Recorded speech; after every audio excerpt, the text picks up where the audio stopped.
This is Chad with the iPhone blog, and today we're going to take a look at Documents to Go for iPad.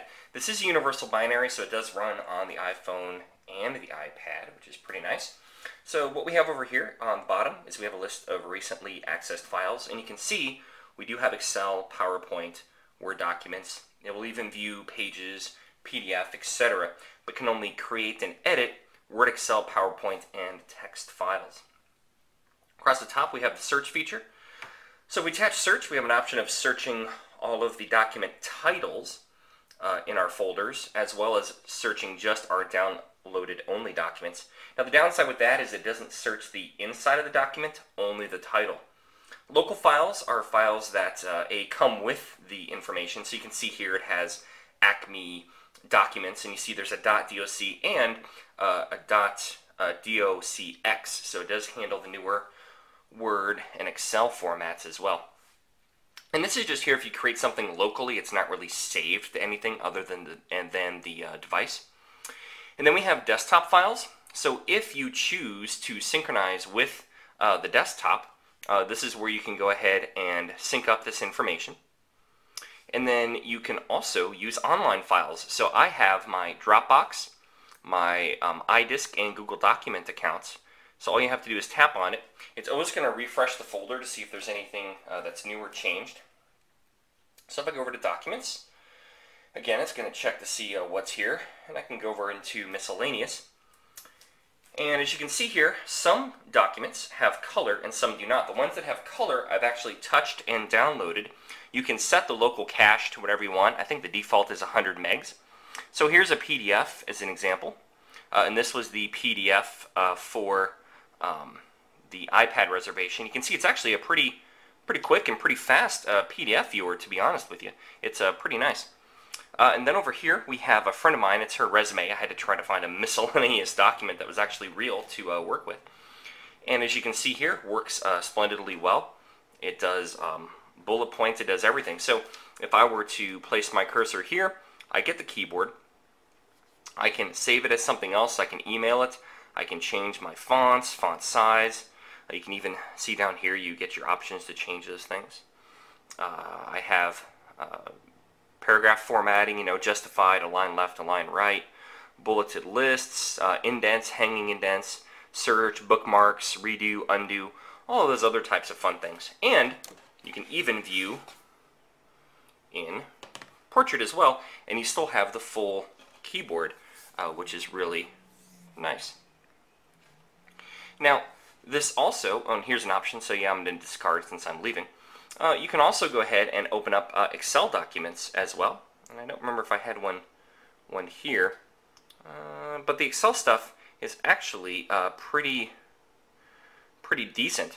Here's a phone list I have at work that I have in Excel, and you can pinch to zoom to make things bigger, or you can make things a lot smaller. And you can tap to hold to resize columns. As you can see, the arrows are there, so I can resize that column, make it really big.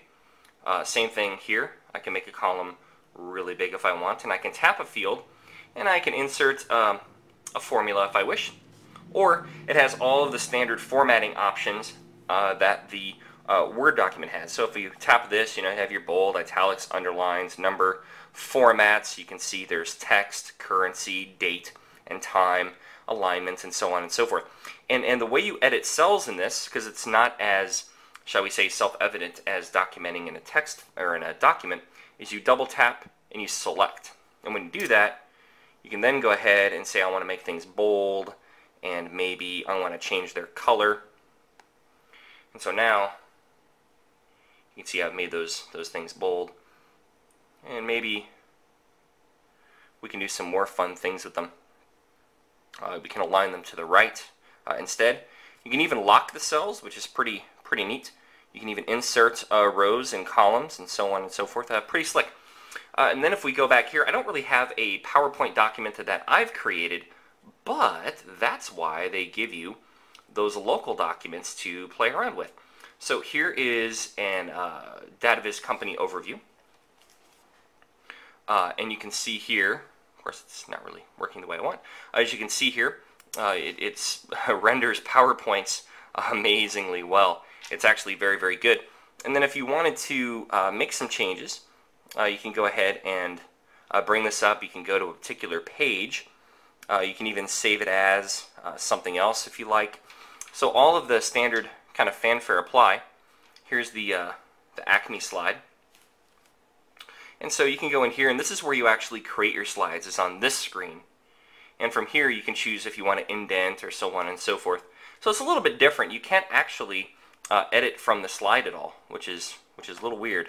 But you can certainly go back and forth between your slides.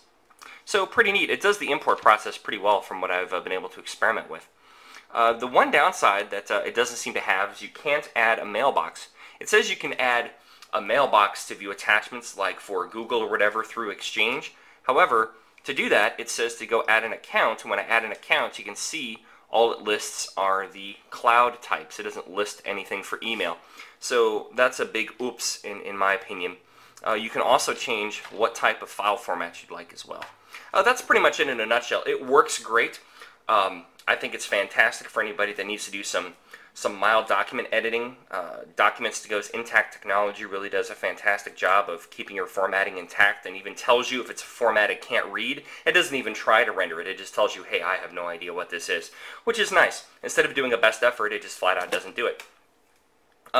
So the one issue I had with this is that for the enterprise, it doesn't have an ability to connect to a network drive through a VPN or any other method, only through those cloud services. So it'd be great to have an option to do that, to allow a salesperson, as an example, complete flexibility to get to their documents. But, you know, what can you do? In the meantime, fantastic app. I highly recommend it. This is Documents to Go from DataViz.